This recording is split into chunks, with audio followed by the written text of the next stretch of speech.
প্রিয় খামারি ভাই বোনেরা, আমরা এখন হাঁস মুরগিরে, দেশি হাঁস মুরগিরে কাশি হলুদ খাওয়ামু খানার সাথে মিক্স করে। 12 মাস যদি আপনি আদা, কাশি হলুদ, পেঁয়াজ, রসুন এগুলা বাড়ি খাওয়ান, তাহলে আপনার মুরগি রোগ ব্যারাম আসবে না, 12 মাস রোগ থাকবে না।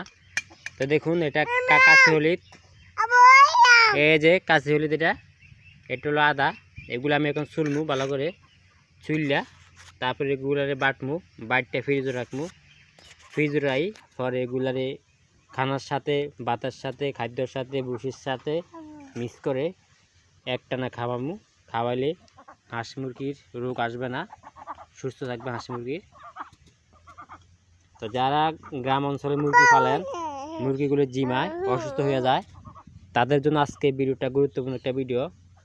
তা আপনারা অবশ্যই কাঁচা হলুদ ব্যবহার করবেন, কাঁচাটা ব্যবহার করবেন। একটা যে ফাটোটা দিবেন না, ফাটোটা দিলে আপনার সমাধা হবেন না, কাঁচা খাওয়াইতে হবে।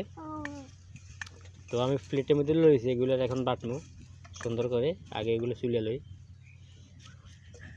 অরিজিনাল কাঁচা হলুদ দেখতে পাচ্ছেন, কাঁচা হলুদ অরিজিনাল। বসা বসা বসা বসা।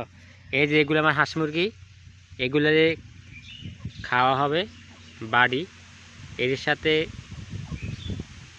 এর সাথে দিমু রসুন পেঁয়াজ আগে বাটা হয়ে গেছে, এখন এগুলা বাটবে, এগুলারে হাঁস মুরগি খাওয়াবে।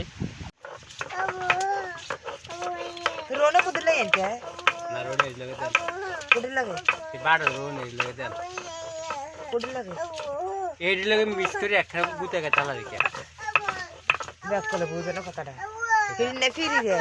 একটা ডলা দিয়ে দিই।